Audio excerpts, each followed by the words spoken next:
প্রচণ্ড গরম থেকে মুক্তি পেতে কিংবা হালকা বৃষ্টির পরে দুদিন ঘুরে আসতে চলুন আজকে নিয়ে যাই আপনাদের কলকাতার খুব কাছাকাছি দারুণ একটা জায়গায়। কলকাতা থেকে 3 থেকে প্রায় 3.5 ঘন্টার মধ্যে পৌঁছে যাবেন এই সমুদ্র সৈকতে, যেখানে আপনি দেখতে পাবেন সাদা বালি। থাকবেন সমুদ্রের কাছাকাছি ওয়েস্ট বেঙ্গল গভর্নমেন্টের রিসর্টে। বিকেলবেলা মাছ ভাজা খেতে খেতে সমুদ্র উপভোগ করতে পারেন।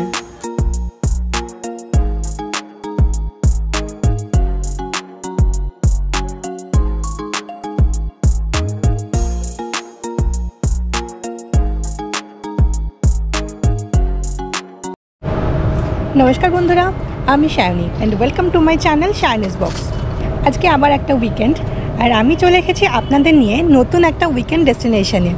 কোথায় বলবো এখানে আপনারা 1 রাত 2 দিন কিংবা 2 রাত 1 দিনের ট্যুর করতে পারেন। আজকের পর্বের ভিডিওতে আমি দেখাবো খাওয়া দাওয়ার খরচা কীরকম, হোটেল ভাড়া কত, এখানে থেকে কি ঘুরবেন, এই সব কিছুই।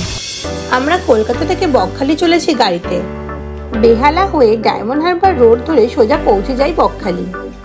আপনারা চাইলে বাসেও যেতে পারেন। ধর্মতলা থেকে বকখালি যাওয়ার বাস পাবেন। বাস ভাড়া 25 টাকা। দূরত্ব 108 কিলোমিটার, যেতে সময় লাগে প্রায় 3 ঘন্টা। এছাড়া ট্রেনে যেতে চাইলে প্রথমেই চলে আসুন শিয়ালদা স্টেশন। শিয়ালদা স্টেশনে এসে সাউথ লাইনে চলে আসুন। সাধারণত 17 থেকে 21 নম্বর প্ল্যাটফর্মে সাউথের ট্রেন থাকে। এরপরে আপনারা উঠে পড়ুন নামখানাগামী যে কোনো ট্রেনে।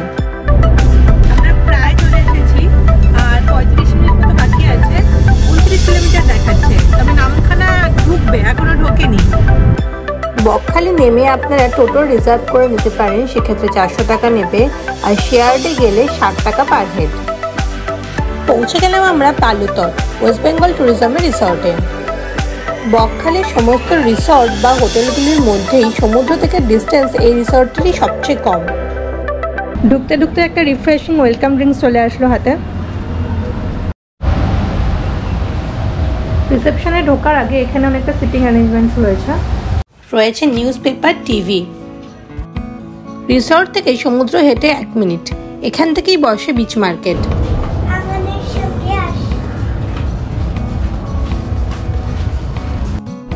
আমাদের রুম নাম্বার 106। চলুন ভেতরে যাই। হ্যালো। এটা ভীষণ সুন্দর, ওপরেই রয়েছে দারুণ দুটো লাইট। রয়েছে সুন্দর একটা ড্রেসিং ইউনিট, নিচে রয়েছে ফ্রিজার, এই যে রয়েছে একটা টিভি ইউনিট, এসি রয়েছে। এখানে দুটো জলের বোতল দেওয়া রয়েছে, ইলেকট্রিক কেটল, দুটো কফি মগ, সাথে গ্লাস। এদিকে রয়েছে ওয়ার্ড্রপ, রয়েছে দারুণ একটা সিটিং অ্যারেঞ্জমেন্ট। আর সব ব্যালকনিতে যাই। ব্যালকনি থেকে কিন্তু সমুদ্রের ভিউ দেখা যায় না, তবে বেশ অনেকটা খোলামেলা জায়গা রয়েছে। চলুন ওয়াশরুমটা এবার একটু দেখে নিই।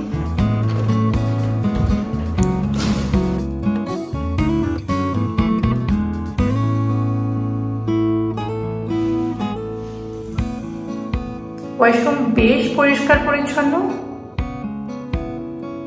দেখে নিই একবার এর মধ্যে কি রয়েছে।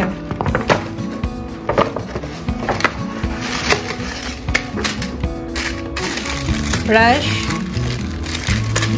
রেজার, চিরুনি, পেস্ট, আর এটা ঠিক বোঝা যাচ্ছে না, খুলে দেখতে হবে। রয়েছে শাওয়ার জেল আর শ্যাম্পু। বাইরেটা খুব সুন্দরভাবে সাজানো গোছানো। মাঝে বিশাল বড় মাঠ রয়েছে। এদিকে একটা টেনিস খেলারও মাঠ রয়েছে, বেশ সুন্দর প্রপার্টিটা। এটি হলো রেস্টুরেন্ট। আপনাদের রিসর্টে ঢুকেই বাঁদিকে পড়বে। বকখালিতে এখানে আবার প্রচুর বক দেখা যাচ্ছে, যদিও এগুলি সাজানো। চলুন এবার আমরা ডাইনিং এ যাই। বলে রাখি, আপনারা যদি এই রিসর্টে না থাকেন তাও আপনারা এদের ডাইনিংয়ে এসে এদের রেস্টুরেন্টে খাওয়া দাওয়া করতে পারেন।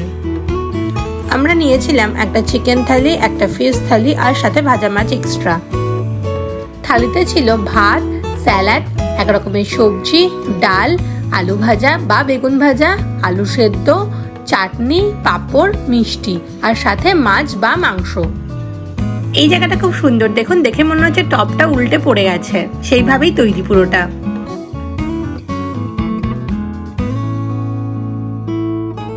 লাঞ্চ করে হালকা রেস্ট নিয়ে আমরা চলে গেলাম বিচের ধারে।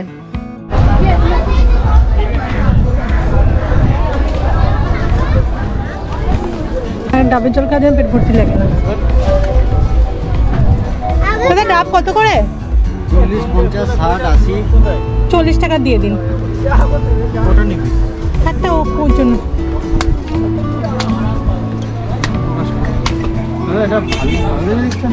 এটা আপনাকে দিচ্ছি।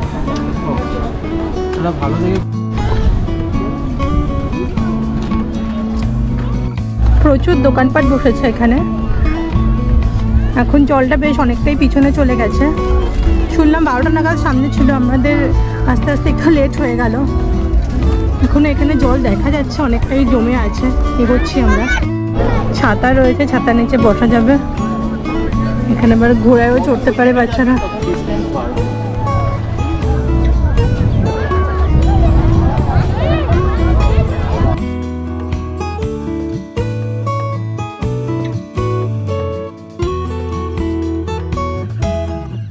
ভেবেছিলাম অনেকটা সময় লাগবে, দূর থেকে দেখে মনে হচ্ছিল অনেকটা দূরে সমুদ্র, কিন্তু না, আমরা চলে এসেছি। প্রায় 5 মিনিট মতো লাগলো হাঁটতে। তো সমুদ্র দেখতেই পাচ্ছি, নামবো এবার।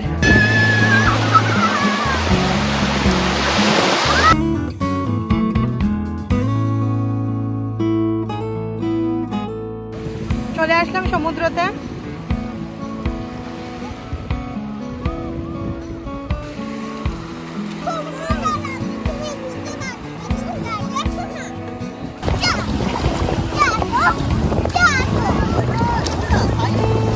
দীঘা বা পুরীর কথা ভেবে এখানে আসলে কিন্তু হবে না। এখানে কিন্তু ওরকম সমুদ্রের ঢেউ নেই, ভীষণ শান্ত সমুদ্র। তো এক একটা জায়গার সৌন্দর্য এক এক রকম। এখানে এসে পুরীর সমুদ্রের মতো ঢেউ নেই কেন বা দীঘার সমুদ্রের মতো, সেটা কম্পেয়ার করলে কখনোই ভালো লাগবে না।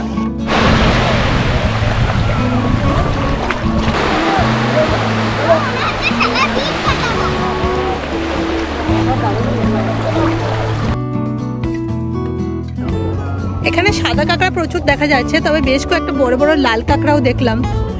ভিডিওতে ধরা যাচ্ছে না, এত তাড়াতাড়ি চলে যাচ্ছে, দিয়ে গর্তে ঢুকে যাচ্ছে। এখানে আপনারা দেখতে পাবেন সাদা বালি।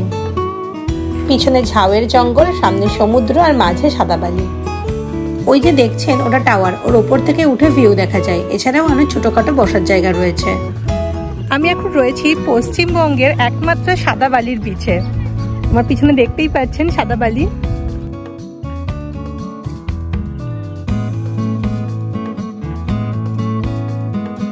বলে রাখি, আপনারা এখান থেকে প্রচুর টোটো পেয়ে যাবেন সাইট সিন করানোর জন্য। চলুন এবার একটু রিসর্টে গিয়ে রিসর্টটা আপনাদের ঘুরিয়ে দেখিয়ে দিই। এরপরে বিকেলবেলা আপনাদের দেখাবো বিচ মার্কেট। বলে রাখি, এদের বিভিন্ন রকমের ঘর রয়েছে। আমরা যে রুমগুলোর মধ্যে রয়েছি সেগুলো 3200 টাকা। প্রথমেই অনলাইনে যখন পেমেন্ট করেছিলাম 3200 টাকা দিতে হয়েছে। এটা জিএসটি ছাড়া। জিএসটি এখানে এসে পে করতে হবে। লাস্ট যখন ফাইনাল বিল হবে তখন জিএসটি ধরে এরা বিল বানাবে। যে ওয়েবসাইট থেকে আমরা বুক করেছিলাম, আমি ওয়েবসাইটের লিঙ্ক ডেসক্রিপশন বক্সে দিয়ে দেবো, আপনারা বুক করতে পারেন। ফোন নাম্বারও দিয়ে দেবো। এই রিসর্টটা পশ্চিমবঙ্গ পর্যটন উন্নয়ন নিগমের অন্তর্গত। তো এরকম ওয়েস্ট বেঙ্গল ট্যুরিজমের আরও অনেক রিসর্ট রয়েছে, বকখালির এই রিসর্টটা তাদের মধ্যে অন্যতম। এদিকে রয়েছে বাচ্চাদের জন্য সুন্দর একটা পার্ক।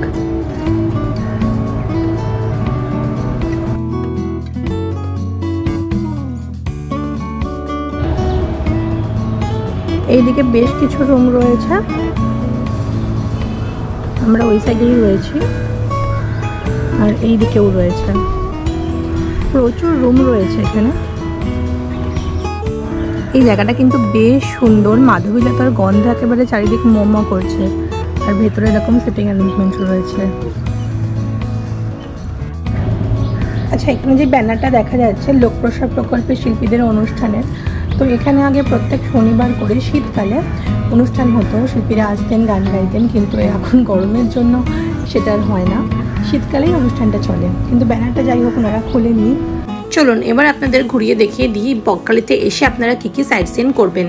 আমরা যেহেতু গাড়ি নিয়ে এসেছিলাম, আমরা আমাদের গাড়ি নিয়ে বেরিয়ে পড়লাম। আপনারা চাইলে টোটো নিয়ে যেতে পারেন, প্রচুর অ্যাভেলেবেল টোটো রয়েছে, একটু দাম করে সেটা আপনারা বুক করে নেবেন। প্রথমেই যাচ্ছি হেনরি আইল্যান্ড। বলে রাখি, হেনরি আইল্যান্ডে যাওয়ার জন্য আপনাদের টিকিট কাটতে হবে, তারপরে কিছুটা গিয়ে হেনরি আইল্যান্ড। পার্কিং এর অনেক বড় জায়গা রয়েছে, গাড়ি আনলে অসুবিধা হবে না।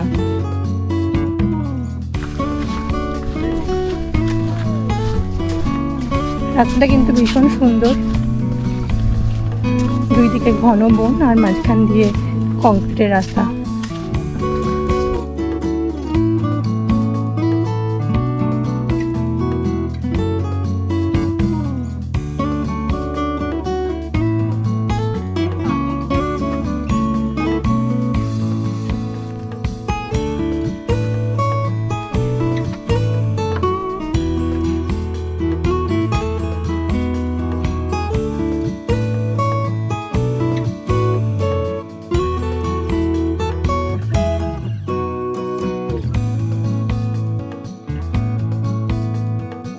আমরা এই মুহূর্তে রয়েছি হেনরি আইল্যান্ড।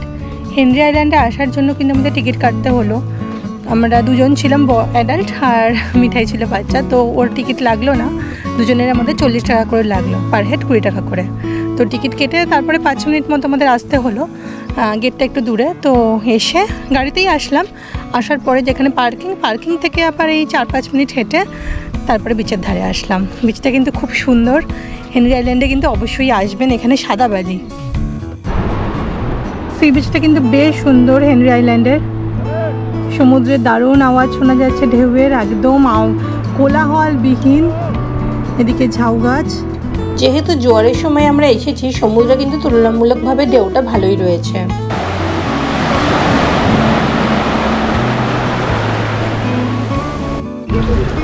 এখানে ছোট ছোট কিছু ঝিনুকও দেখা যাচ্ছে।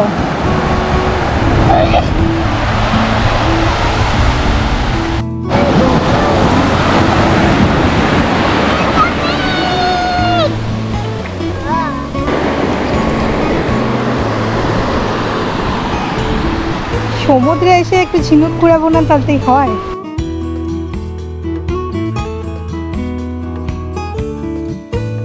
আচ্ছা, আমি বলে রাখি, ওই যে জঙ্গলের মধ্যে দিয়ে যদি ওদিকে যাওয়া যায়, ওইদিকে বনদেবীর মন্দির আছে, তো চাইলে আপনারা এসে যেতে পারেন।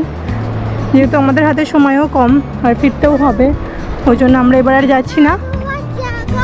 হেনরি আইল্যান্ডে বেশ হাতে সময় নিয়ে আসবেন, এখানে থাকতে কিন্তু বেশ ভালো লাগবে, জায়গাটা খুব সুন্দর। চলুন এবার যাই আমরা পরের পয়েন্ট দেখতে। ওই যে ওগুলো দেখছেন, ওগুলো উইন্ড মিল।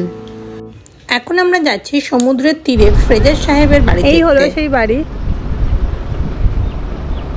প্রায় ভেঙে চুরে পড়েছে, সামনে কাজও চলছে, ওই জন্য ভেতরে যাওয়াটা তো জাস্ট ইম্পসিবল। পাশেই রয়েছে ব্রহ্মা বিষ্ণু মহেশ্বরের মন্দির। চলুন এবারে আমরা যাব সানসেট পয়েন্টে। এখন আমরা রয়েছি কার্গিল বিচে।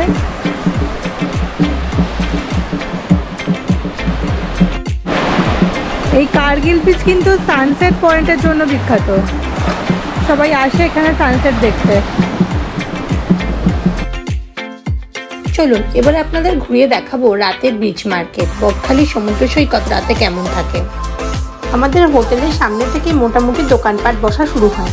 এই ঝিনুকের জিনিসগুলো 10 টাকা করে।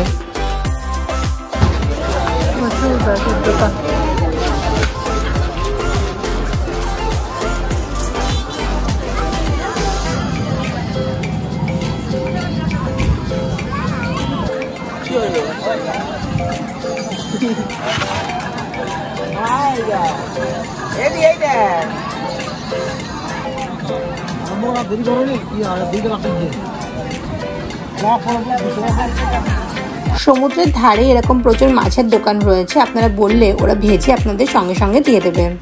রয়েছে কাঁকড়াও, বিভিন্ন দাম থেকে শুরু, মোটামুটি 50 টাকা থেকে মাঝে মাঝে পাওয়া যায়। সমুদ্রের ধারে রঙিন ছাতাটা নিয়ে প্রচুর দোকানপাট বসেছে।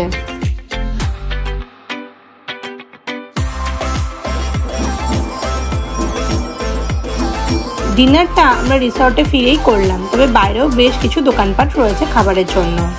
রাতে নিয়েছিলাম নুডলস, চিলি চিকেন আর ব্রেড আর চিকেন স্টু। খাবারের কোয়ান্টিটি বেশ ভালো থাকলেও কোয়ালিটি মিডিয়াম। মিঠাই একটু হেঁটে বেড়াচ্ছি, চারিদিক পুরো নিস্তব্ধ, ঝিঝি পোকা ডাকছে। আজকের ভিডিওটা কেমন লাগলো কমেন্ট বক্সে আমাকে অবশ্যই জানাবেন। প্লিজ ভালো লাগলে লাইক করে দেবেন আর সাবস্ক্রাইব করে আমাকে সাপোর্ট করবেন। আর এরকম আরও নতুন নতুন ভিডিও দেখতে চাইলে পাশে বেল আইকনটা অন করে দেবেন, যাতে আমি নতুন নতুন ভিডিও আপলোড করলে আপনার কাছে তার নোটিফিকেশান পৌঁছে যায়। খুব তাড়াতাড়ি দেখা হবে নতুন একটা ভিডিও নিয়ে। ভালো থাকবেন, সুস্থ থাকবেন।